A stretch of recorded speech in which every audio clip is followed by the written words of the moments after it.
I've drawn here some rings.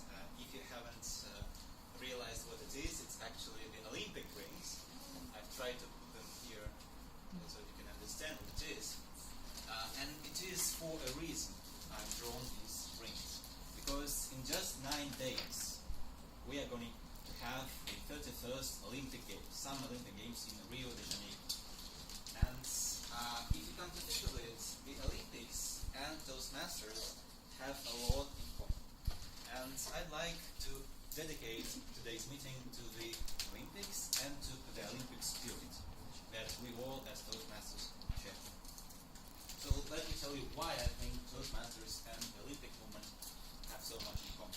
Well, first of all, you've all heard this famous Olympic creed, that the most important thing in the Olympic Games is not to win, but to take part. And I think that's the spirit of Toastmasters, because here we come here not to win any contests primarily, but to develop our public speaking skills, to become better speakers and leaders, and to share our knowledge and expertise with others. So that's the crucial thing about Toastmasters that every one of us should remember, remembers.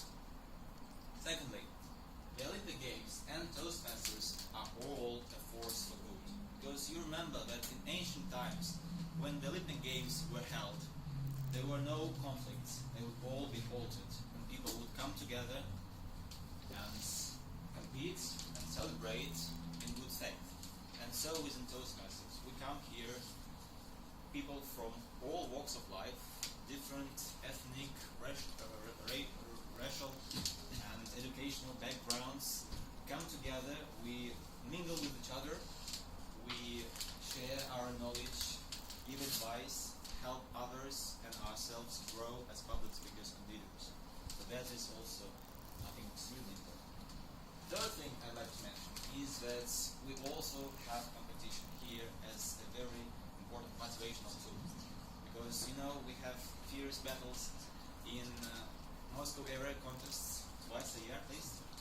And we also, in Toastmasters, have the grand finals, the World Championship in public speaking.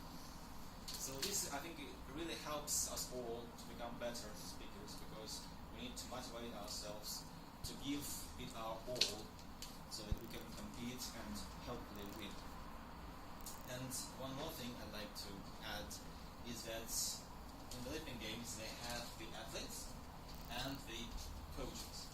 We also have our athletes, we call them speakers, and our coaches, we call them mentors. So we have here a lot of people who are officially mentors, and a lot of people who actually perform the mentorship duties, helping especially newcomers and new speakers, giving them invaluable advice and motivating them to carry on.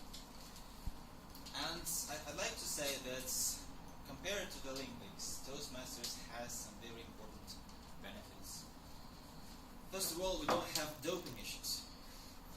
Basically, all speakers who come here to the stage, they perform their roles, not having any external involvement in the process. So they actually give us what they actually are up to. No doping, no pills on it. Yeah. And secondly, we're not politicized. So actually, compared to the Olympics, we are really very strict. That's no politics, no controversial issues. We've come here to develop our public skills and collaborate with others. So as you see, I think that compared to the Olympics, Toastmasters is even a better place, a cooler place. So please remember that, and I think you'll appreciate the fact that Toastmasters is a great place to learn the public speaking skills and help ourselves improve a lot. So let's turn to presenting my team here. Guys will be supporting me as in running today's meeting. And I'd like to say that I think they are a real Olympic team, a dream team, and I'm really proud to have them. First of all, let's talk about such an important thing as timing. Because as you know, in the Olympics, timing is of crucial importance.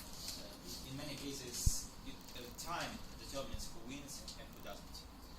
And so is in Toastmasters. But while in the Olympics they have such thing as a false start. You know, you've seen it many times. In Toastmasters we have a slightly different thing, what I would call a false finish. So basically when a person is supposed to stop speaking, but they are not. And here is when the timer comes into play and gives signs to the speakers to stop talking. And I would suggest in an ideal world it would be a great idea for our timers to use a pistol which we could fire so that the speakers would stop. I think that would greatly improve our time efficiency, but unfortunately here in this setting we cannot use it. But nonetheless, I'd like to present you our timer for today. I want to ask her if she were to take part in the Olympics, what kind of sports she would choose. And she told me marathon running. So you can see she is a very serious person, and you all speakers today should treat her that way. So please welcome our timer for today, Anna Ilina.